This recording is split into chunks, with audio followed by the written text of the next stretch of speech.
যারা মূলত ঝাল খেতে পছন্দ করে তাদের জন্য আজকের রেসিপিটা হতে পারে দারুণ একটা রেসিপি। শুটকি রান্না করলেই কেমন একটা ঝাল ঝাল ব্যাপার কাজ করে। আমার কাছে মনে হয় শুটকি মাছের যে কোনো রান্নাটা ঝাল ছাড়া যেন একদমই কল্পনা করা যায় না। ঝাল ছাড়া এই তরকারিটার কোনো টেস্ট হয় না, আমার কাছে এটা পার্সোনালি মনে হয়। আর এই জন্যই শুটকি মাছ রান্নার কথা মনে হলেই ঝালের কথাটাও মনে হয়।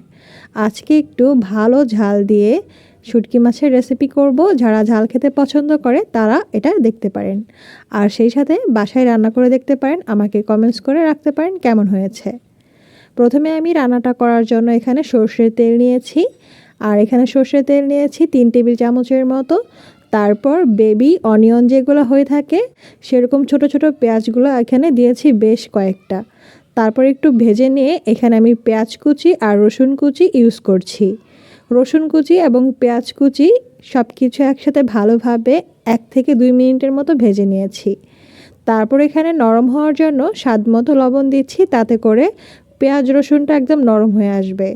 তারপর একে একে সব ধরনের মশলা অ্যাড করছি। ধনিয়ার গুঁড়া দিয়ে দিচ্ছি 1 টিস্পুন, হলুদ গুঁড়া 1 টিস্পুন, আর মরিচের গুঁড়া দিয়েছি 2 টেবিল স্পুনের মতো। আজকে আমি একটু ঝাল বেশি দিয়েছি, আমি একটু ঝাল বেশি খেতে পছন্দ করি। তবে কেউ যদি শুটকি মাছ পছন্দ করেন কিন্তু আবার ঝাল খেতে পারেন না, তারা চাইলে ঝালটা একটু কমিয়ে নিতে পারেন। তারপর এখানে সামান্য পানি দিয়েছি। পানি দিয়ে কিছুক্ষণ কষিয়ে নেওয়ার পর এখানে আমি দিয়েছি একটা পাকা টমেটো। মোটামুটি একটু ভালো পাকা টমেটো দেওয়ার চেষ্টা করবেন, সেক্ষেত্রে তরকারিটার কালারটাও খুব ভালো আসে আর খেতেও কিন্তু অসাধারণ হয়। কিছুক্ষণ কষিয়ে নেওয়ার পর এখানে আমি অল্প অল্প করে নেড়ে চেড়ে এটাকে খুব ভালোভাবে নরম করে কষিয়ে নিব। আবারও অল্প পানি দিয়েছি, পানি দিয়ে খুব ভালোভাবে এটাকে কষিয়ে নিতে হবে যতক্ষণ না পর্যন্ত টমেটোটা একদম গলে যাচ্ছে। এর সাথে আবারও একসাথে অ্যাড করে দিচ্ছি সেই ভিজিয়ে রাখা লইট্টা মাছটা। অনেকেই বলে থাকে শুটকি মাছ রান্না করার পরও কেমন একটা আষ্টে গন্ধ থাকে, তাদেরকে সাজেস্ট করব আপনারা শুটকি মাছটাকে একদম ফুটন্ত গরম পানিতে খুব ভালোভাবে ওয়াশ করে নেবেন, এবং কিছুক্ষণ ভিজিয়ে রেখে ওয়াশ করলে তাতে কোনো ধরনের গন্ধ থাকে না। যেমনটা আষ্টে গন্ধ পান সেরকমটা আর পাবেন না। শুটকি মাছ এবং টমেটো, পেঁয়াজ, মশলা সব কিছু একসাথে ভালোভাবে কষিয়ে নিয়েছি। আমরা মূলত শুটকি মাছ রান্নায় কোনো ধরনের বাটা মশলা ইউজ করে থাকি না। অন্যান্য যে কোনো অঞ্চলে হতে পারে বাটা মশলা ইউজ করে থাকে, তবে আমরা কিন্তু মূলত এভাবেই রান্না করে থাকি। তাই যারা ব্যাচেলর আছেন তারা চাইলে শুটকি মাছ খেতে চাইলে এভাবে কিন্তু আমার মতো করে রান্না করতে পারেন, কারণ কোনো ধরনের কিন্তু বাটাবাটির ঝামেলা থাকছে না।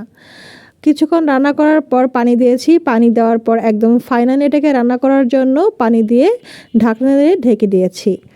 এখন কিন্তু এখানে আরেকটা স্টেপ রয়েছে, যেমন রসুন ইউজ করেছি একদম লাস্ট মোমেন্টে। রসুন লাস্ট মোমেন্টে ইউজ করার কারণে এটা কিন্তু খুব সুন্দর একটা স্মেল আসবে এবং কোনো ধরনের বাজে গন্ধ থাকবে না, আর উপর দিয়ে তেলটা ভেসে এসেছে এই মুহূর্তে কিন্তু এটা হয়ে গিয়েছে। এখন এটা পরিবেশন করার পালা, আর পরিবেশন করার সময় কিন্তু একটু গরম গরম পরিবেশন করলে ভালো লাগবে, বিশেষ করে গরম ভাতের সাথে। আপনারা চাইলে গরম ভাতের সাথে কিন্তু এটা পরিবেশন করতে পারেন, তাহলে কিন্তু এটার আসল টেস্টটা আপনারা পাবেন।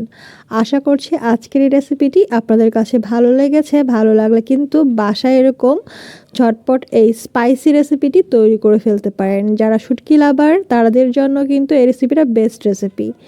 ভালো লাগলে কমেন্টস করে জানাবেন, আর চ্যানেলটি সাবস্ক্রাইব করে পাশেই থাকবেন। আজকে এখানেই বিদায় নিচ্ছি। আল্লাহ হাফেজ।